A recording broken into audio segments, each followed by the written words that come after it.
this ship has like well and truly sailed. It is totally whack to be able to train the algorithm on artists' work. Totally whack, like totally cooked. I'm Charlie Warzel, a staff writer at The Atlantic, and this is Galaxy Brain, a show where today we're going to talk about music, making it, the future of it, and the ways that technology has complicated that future quite a bit. Throughout the last decade, I've been fortunate enough to meet and interview a bunch of musicians across a bunch of genres and levels of fame.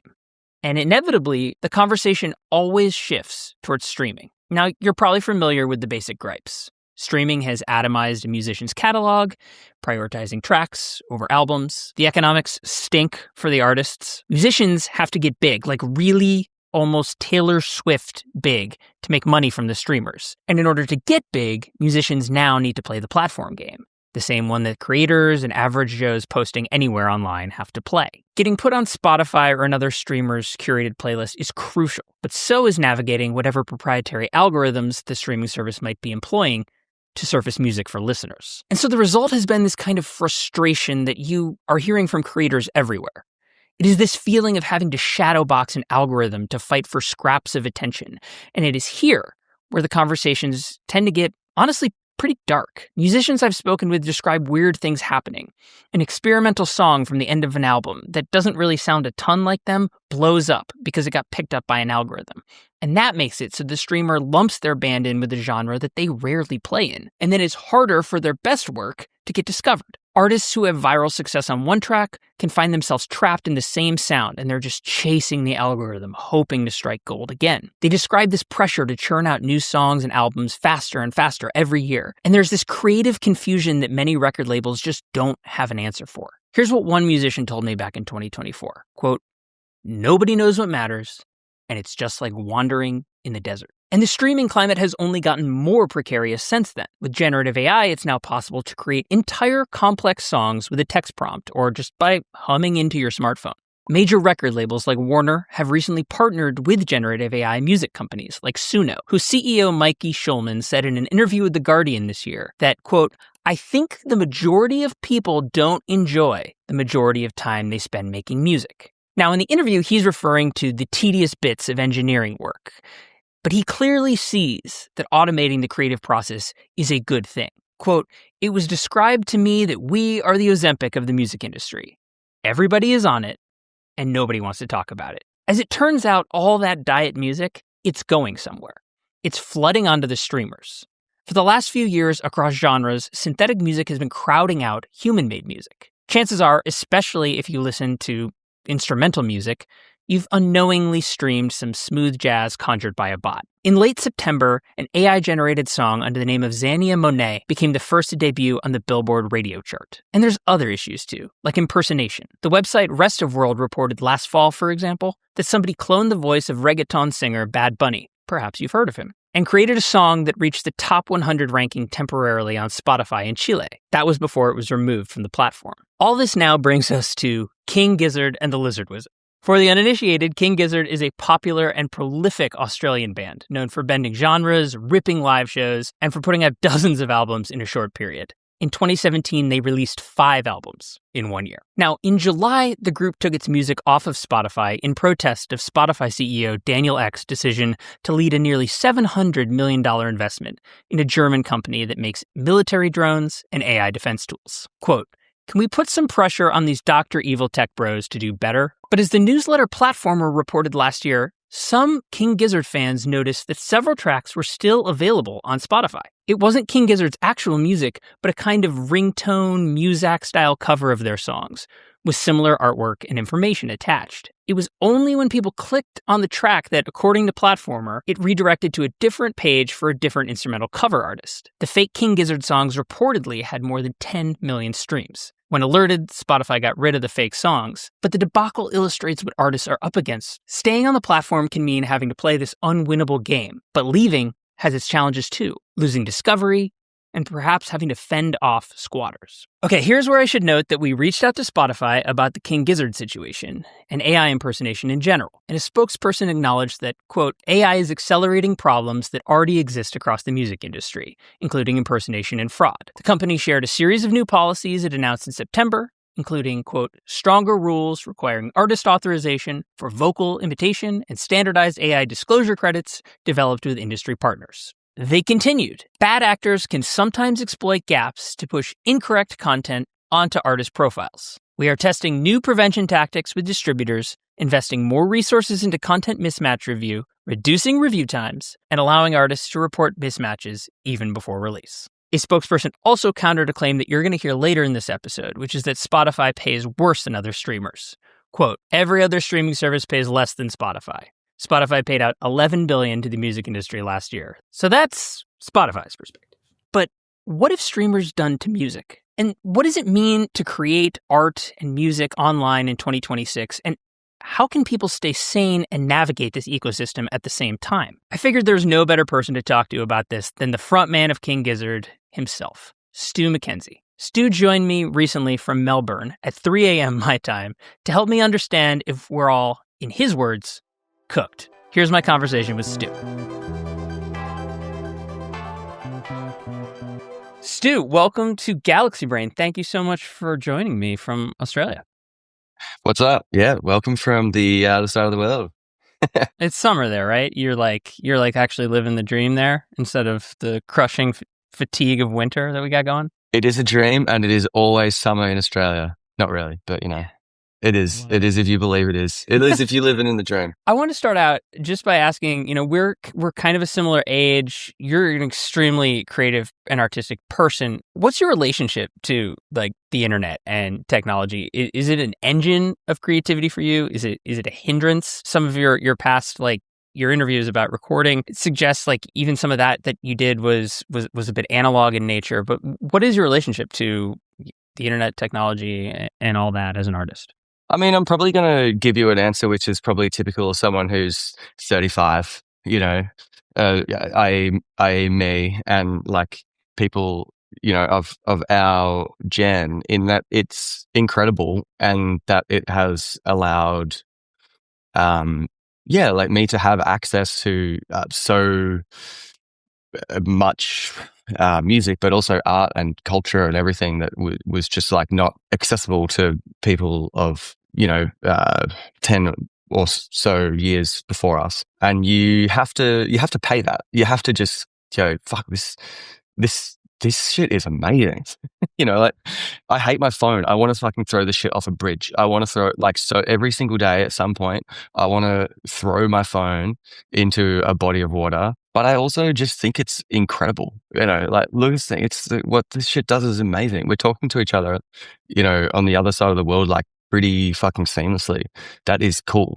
I've heard in interviews you say, when the band was really starting, it was like, MySpace days. Obviously, things look a lot different now. And I was wondering if you could trace a little bit of that change for me and how it feels from your perspective, evolving as a band and just having the ability to reach people and share your music changing so much. Like, how has that looked and felt to you? Net positive, sort of net negative? Like, where do you come out on that? I probably got a perspective on this that I'm not sure a lot of my sort of peers or buddies would have the same one as, to be honest, because for us, the band, I mean, King Gizzard started in this kind of beautiful, low pressure scenario. It started in this way of it being a side project, and it worked because it was easy, actually. Not easy in a work sense, but easy in a it fit sense. And we did what we wanted to do from the beginning. It was baked into the whole idea of it because people didn't feel pressured to be in this band, and it was the sort of this weird side project thing that people weren't supposed to be paying attention to. So it let us kind of just do whatever we want and not worry about it. But I think when, for whatever reason, some people started to support the band, and it kind of got to a point where it felt like maybe we should sort of put some more time and effort into this thing. I think we probably quite sensibly realized that was actually quite a beautiful sort of seed or DNA to what the band was, and I think we've been pretty good at holding on to that. And I say that because I think for the most part we operate exactly the same as we did even when we had a MySpace. It was kind of just like we don't engage super deeply with social media. We don't create content. We don't do that's tough. We just sort of make albums at the pace we want to. We put our music at the pace we want to, and we still work with the same people. It's the same sort of small team for the most part. Yeah. And we just have kind of like not stopped doing. And I think a lot of the things around us have changed. We've tried really hard to stay the same on the inside, and I know that is like so lucky. And I know that we're very grateful to be able to do that. And it's weird, but I do truly sort of like feel like we've grown as people individually in our own ways, and the six of us in the band have grown up with each other and while doing this thing. But when we're together, it's still the same, and I'm quite protective of that. Yeah, that's it's really lovely and something that I think it is really rare, but also I think that's like a good vein for this conversation in a way to talk about like how you've gone about protecting that a little bit, or how you've gone about using that to your advantage as a band and in this like information, hellscape to some degree, or just like, chaos. And so I'm curious, like, can you talk to me a little bit about the bootlegger stuff, which to me feels really of the spirit of the internet in the good way, and like what that is exactly, and why you decided to start doing that, not just like giving the music away, but giving people authorization to press their own albums, sell copies, and things like that. Yeah, explaining like what the King Gizzard version of bootlegging is weirdly hard, I think. Let me give it a go. So yeah. So basically, like quite a few years ago, we noticed that people were sort of making, I mean, what I would have described at that time as bootleg copies of our albums. And this was at a time where a lot of our early material had only ever been pressed physically one time at the very beginning when we released those earlier albums. And then quite a few of those first ones we'd never toured outside of Australia, so we might have pressed 200 or 300 copies, and they had all sold to our friends and our friends' friends, basically. And then we started to become an internationally touring band and doing all these like bizarre things that we never thought was supposed to happen to us. And then all these other people all over the world were like, "Hey, can I get a copy of them?" One of those records, and we're like, "Oh, really? We're making this other stuff now." I don't know. We didn't really prioritize looking backward at all. And so I suppose because of that, people started bootlegging the records. And then concurrently to that, people started taping our shows. And that was also just a deeply strange and foreign concept to see that, because I didn't grow up with that culture in any way. And I just thought that was super weird. Yeah. But I suppose just I started thinking about that a lot, and how I kind of just actually thought that was very cool. I thought the bootlegging thing was was always very cool, because I'd never had a problem with people doing that, because we didn't like, they weren't accessible anyway. I was just happy for people to be listening to the music. And at the beginning it was like, why don't we just give them a few albums that they can just do whatever with? Why don't we just let them do whatever with a few albums? And that's what we did. We also did this album called Polygon Dwineland, which was sort of a prog rock studio album, I guess.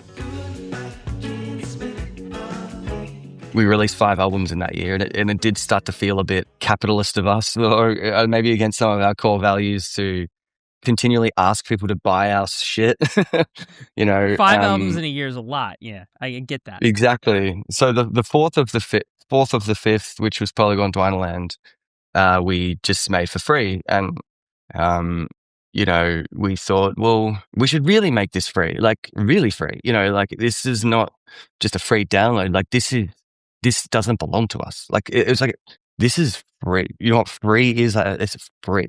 So it was kind of like you can put in your movie soundtrack, you can put it on you can put it anywhere, whatever you want. You can take it to the pressing plant and make 1,000 copies and start a record label. You can do anything. This was back in 2017.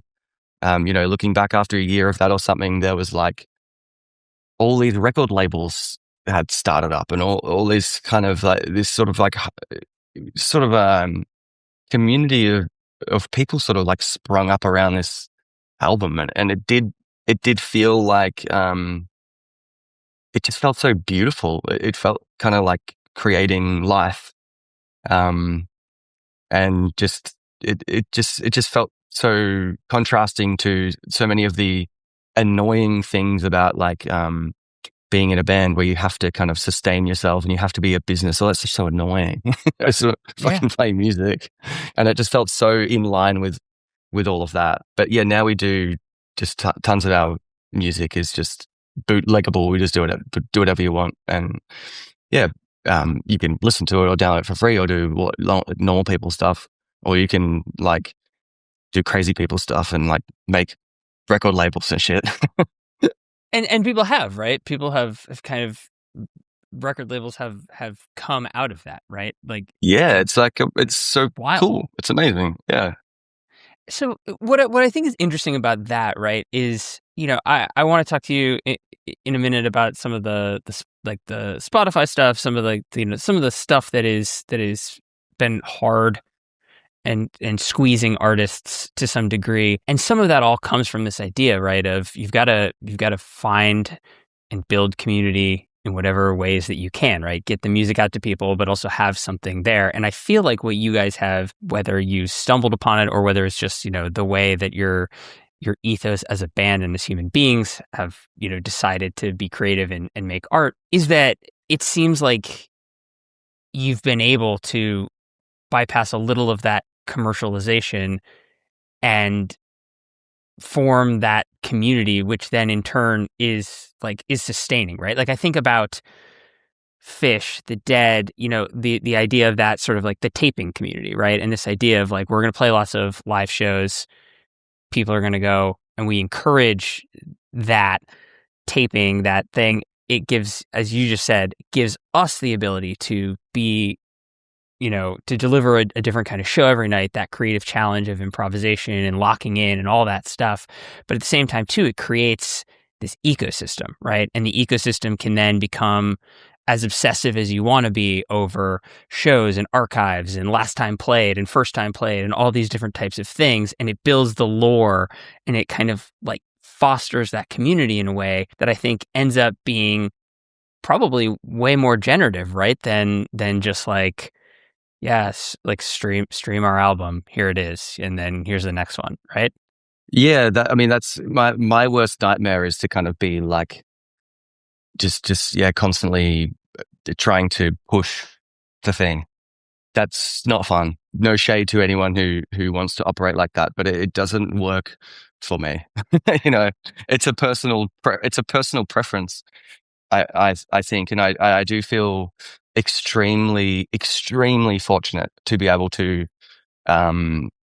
take the kind of risks and the wild swings. We take tons of falls too, but we've been able to weather it, and I know that we are like I'm very grateful for that.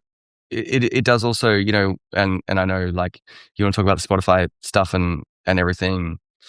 But it does sort of make me feel like we have a bit of a duty to do stuff like that, because King Giz kind of exists in this weird realm of, it exists because we kind of took risks the whole time. It hasn't been sort of despite that. It's kind of been because of that. And I think we are just luckily and beautifully placed to just be ourselves. And I kind of feel like we have a duty to do that. In some ways, because I actually know that in so many ways it is easier for us to do it than for other people. And so, with something like Spotify, like it doesn't pay the bills anyway. For the most part, we're kind of like a touring band, and we make records that people buy IRL. Like, Yeah. I don't know. We sort of just exist in our own sort of like weird world over to the side. Yeah. Right. So let's just talk about the Spotify stuff since we're there. And so last summer, you all made a decision to remove the music. It sounds like Spotify CEO Daniel Ek leading the investing of this military drone company was I guess like the last straw. You mentioned earlier just there that this wasn't something that's necessarily paying the bills. Can you walk me through the decision in terms of what else in your experience with the platform led to this? It's a pretty evil corporation for the most part. I mean, and to be fair, so are a few of the other streaming services as well.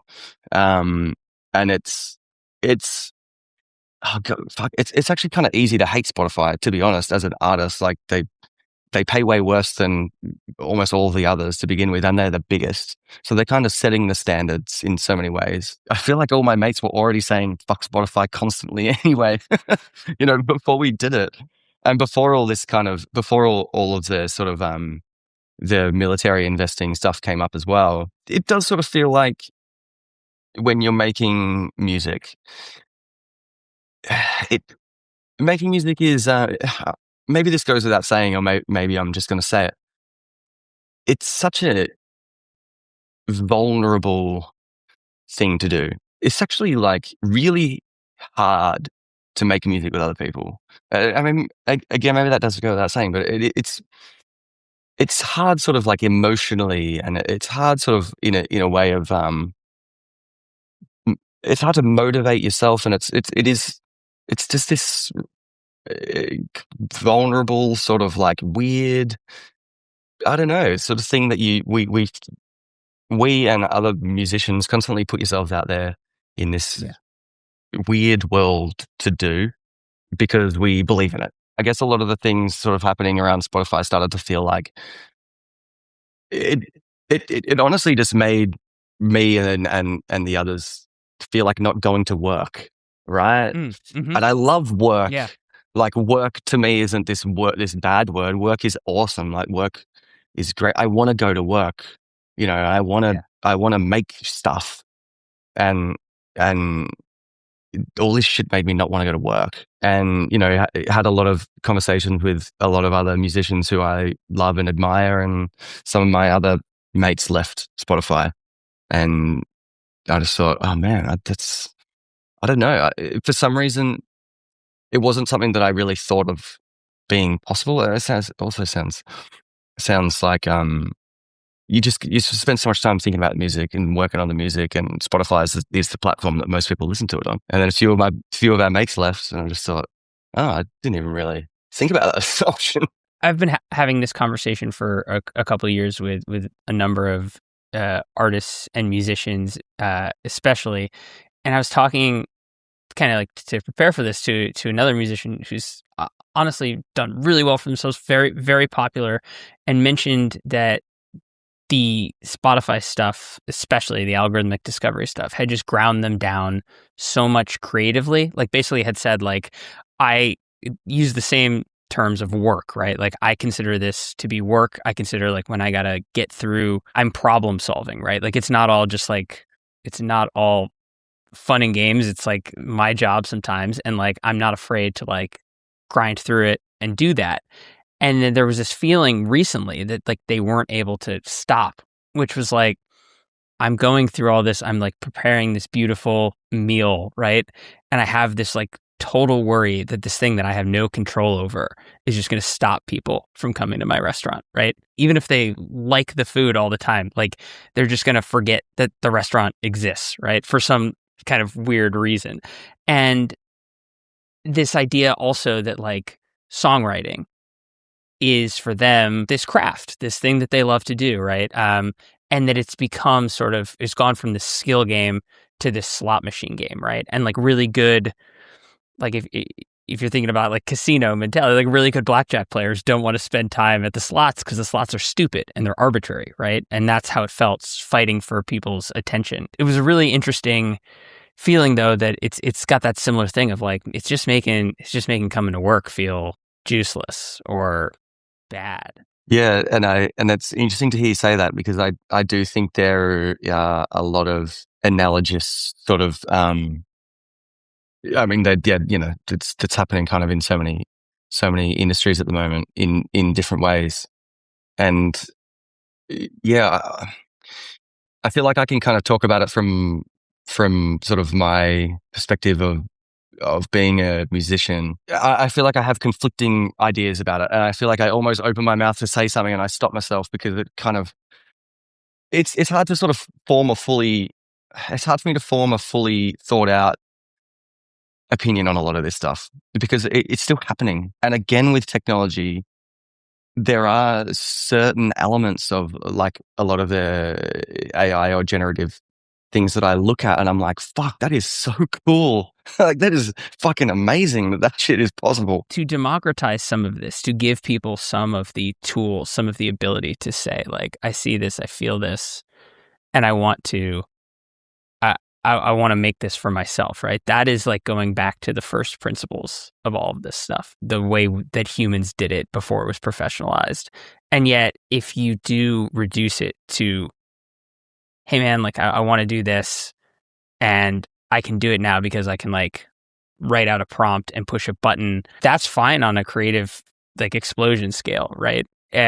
It's not fine probably in the sense of like, I want to take I want to use your guys' style of music and I want to like fit it into a Spotify playlist and then, just like ride off the back of you guys no longer having your music on Spotify, right? Because like that's an example of something that's happened to you guys, right? That really happened. Like people who are kind of and like, totally yeah. agree. And it is something that I've talked about as well. Like, and I think the where I landed was we are doomed. Like, it does feel like we are fucking doomed when that shit happens. It's like, what do you do about that? This ship has like well and truly sailed. I mean, and it is totally whack to be able to train the algorithm on artists' work. Totally whack. Like, totally cooked. Totally fucking horrible. And it's just, I can't believe that has just happened. And it's like, whoops. Oh, didn't mean to do that. Oh, shit. Okay. Oh, well, that happened now. Let's just move on. What? That's crazy. It's just, that's why it feels like we're doomed. Can you describe for me like how it happened, how you found out about this? Because like essentially, right, what happened was you guys took the music off of Spotify and people were just like coming in with like ringtone style stuff. Is that how it went down? I don't know how people are making this shit, and it's like, honestly, when I listen to these like King Gizzard sort of AI artist songs, they're insanely funny to me, because it's so dark and so twisted and so strange, and it's so weird that it's happening to us. All I can do is laugh. It's insanely funny, but in the most twisted and dark way. It's just, my reaction is to laugh, but it's very dark and very weird and very 2026. But basically to everyone that doesn't know, we took our music off Spotify, and then tons of music has just been, it's probably there now. Like, stuff has been taken down, more songs come up. And I suppose because our artist page must still exist, or maybe you can still search for it. I don't know. But it means that if someone is looking for King Gizzard, it's very easy for them to find this stuff. And actually, there is a very weird problem where you can actually upload music as impersonating another artist and go onto their official profile very easily. That's a whole other thing. It's super easy to impersonate another artist and end up on their official profile. And this has happened to tons of artists. Like, Have you talked to Spotify about this at all? Yeah, quite a few times, and quite a few times, and they are always just like, oh, whoops, we'll take it down, and they do take it down, but there's there's more up there before you know it. And it's not just us. It's happening to tons of artists. It's a story, actually. I think it's just exacerbated this whole thing because it's left a hole. So when people are, when I'm talking about these like AI King Gizzard tracks, they are on our profile. Like it's King Gizzard. It's not like someone else. It's like us. That's the weird thing. But it's not us. It's just, I don't fucking know. It's just, yeah, it's weird. But what's so interesting is you all leaving Spotify. It sounds a little bit like, it hasn't been that hard for you guys. Is that correct? I suppose so. Like, and I would want to preface it with I don't see us as necessarily being a model for other people to follow, because I know that we exist on a very unusual path, and I'm very proud of that. But I'm not sitting here saying, I don't want to sit here and say everybody should leave Spotify. And if people want to do that, that's cool. But like, I'm not here to pontificate on anything, actually. That's not my vibe. But for us, we have had nothing but sort of like quite beautiful press around that and around leaving Spotify. And I think quite a lot of people have discovered our music because with all of this, the hardest part about leaving Spotify is making your music inaccessible to so many people who listen to music only on Spotify. And that doesn't feel good. Like, I don't want to do that. That's nothing about that is what I like about what we're doing. But it felt like the right price, and that's okay. And I am proud of doing it. But it does feel like people have kind of maybe taken notice of what we're doing as well. Yeah. It's cool. I want to end with, it's easy to get bummed out about some of this stuff when you're talking about technology and art and all that. Is there stuff that makes you feel optimistic about, maybe not even, you can just speak for yourself and not for like the world and art and creativity, but like for you going forward, like, do you feel some of this technology, some of this stuff, some of just like the explosion of information that you can access, that's going to be generative for you as you continue to evolve as an artist? I remember like when, like a few years ago now, and I'm sure there are many people listening to this who had a similar experience. When ChatGPT first came in, and a few people were like, you should try this thing. It's like pretty freaky. And I was like, okay, cool.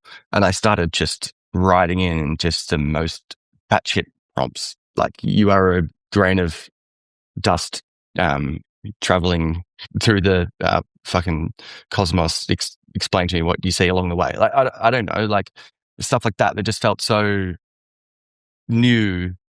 And there was a time when I was like, wow, this feels so inspiring. Like, I feel like this is actually doing something new. I'm sure this is what it felt like when someone first used a thesaurus to help write like to help write poetry or something. Like, imagine if you'd never used a thesaurus and then you just picked up one and you're like, whoa, this is going to make my writing so much easier. The game has changed. Yeah, right. Like, that's, I sort of was thinking about a lot of things like that, like all these things we kind of take for granted that were new technology at some point. But I don't feel very interested in that now. There's an interesting interview that Brian Eno did earlier, or I guess last year, talking about this kind of stuff. And, Brian Eno is someone who's created so much, generative music and so much like ambient and out there and push the boundaries of this electronic music and stuff. And he was talking about playing around with ChatGPT and this idea that when you first start using it, there is that like that feeling of like, whoa, like this did something different. And then he was saying the more times he started to do it, like the less interesting it got to him. And he had this great word for it, which is like, he used to do watercolor painting. And when he would put the brush and like in the water between the different things, no matter what happened, no matter what colors he was using, when he would the water at the end of the thing would be this weird sort of maroonish purple, and he called it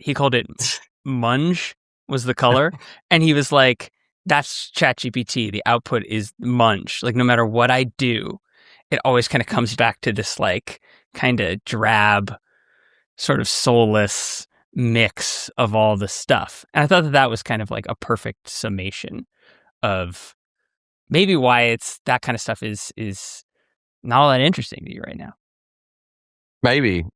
Yeah, that's a very, very funny take. And yeah, I definitely relate to that. I'm not sure I ever went really, really deep, or I really kind of like got to know ChatGPT's personality.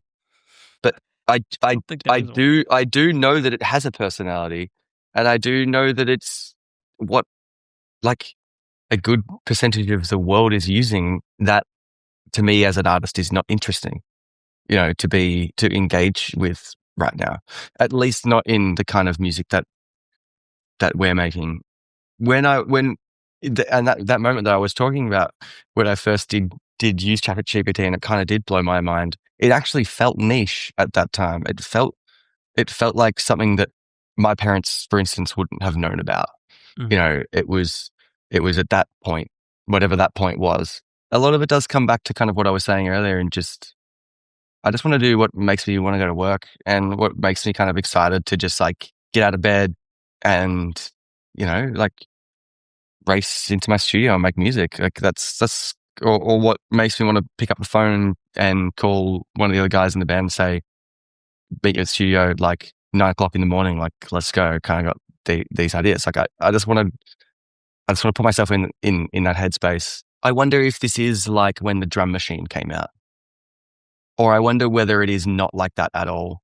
When the drum machine came out and people thought, oh, I miss real drummers. Oh, I miss real drummers with all their beautiful feel and all their imperfections. And, I could tell the difference between this drummer and that drummer just by hearing them on record, and all those things are true. And then, so much amazing music came out of that, and a ton of this wall synth is drum machines. I think it's all a cycle, right? Like that's the only way that I can kind of keep it all in my head, because I think we all as like humans tend to do that, like it's so over, we're so back, it's so over, we're so back kind of thing. Yeah.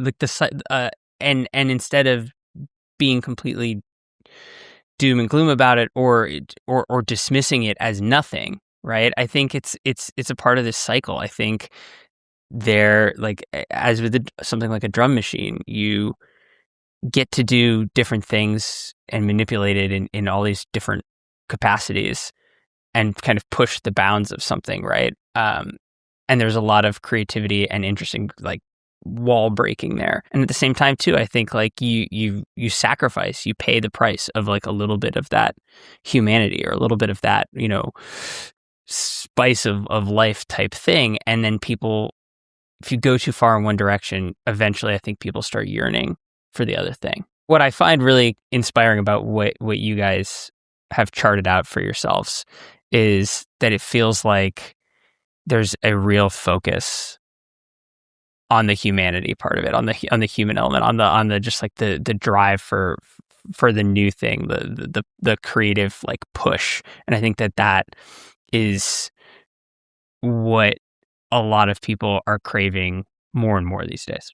Yeah, that's interesting, and I appreciate that. I think with what we have done in our career, in a lot of ways, we have not been very tactical about anything, and we have done we've made decisions from the gut. We definitely have sort of just tried to prioritize doing things in real life with real people, and that's the obvious stuff like playing shows and stuff like that, but also just like meeting people and talking to people and just being a real person. Like I would pride myself on being pretty ordinary in a lot of ways, and I think that's cool. I think that's cool. I as an ordinary person, I totally agree. Oh man, I so appreciate this conversation, and the grounding it in the the humanity and the real personness of all of that. I think we need more of that. So I appreciate all of this and the insights and all the time, man. Cheers, Charlie. Yep. I'm grateful for the chats and the reflection and the inwardness and the it's just good to talk about this stuff before we go insane. That's the whole point of this podcast. Talk about it before we go insane. Not so we don't go insane, but just before we do it, So we understand why. Yeah. Thanks again, man. I appreciate it. Cheers, Charlie. Thanks, mate. That's it for us here. Thank you again to my guest, Stu Mackenzie of King Gizzard and the Lizard Wizard. If you liked what you saw here, new episodes of Galaxy Brain drop every Friday. You can subscribe to the Atlantic's YouTube channel or on Apple, Spotify, or wherever you get your podcasts. And if you want to support this work and the work of the other journalists, you can subscribe to the publication at theatlantic.com/listener. That's theatlantic.com/listener. Thanks so much, and I'll see you on the internet.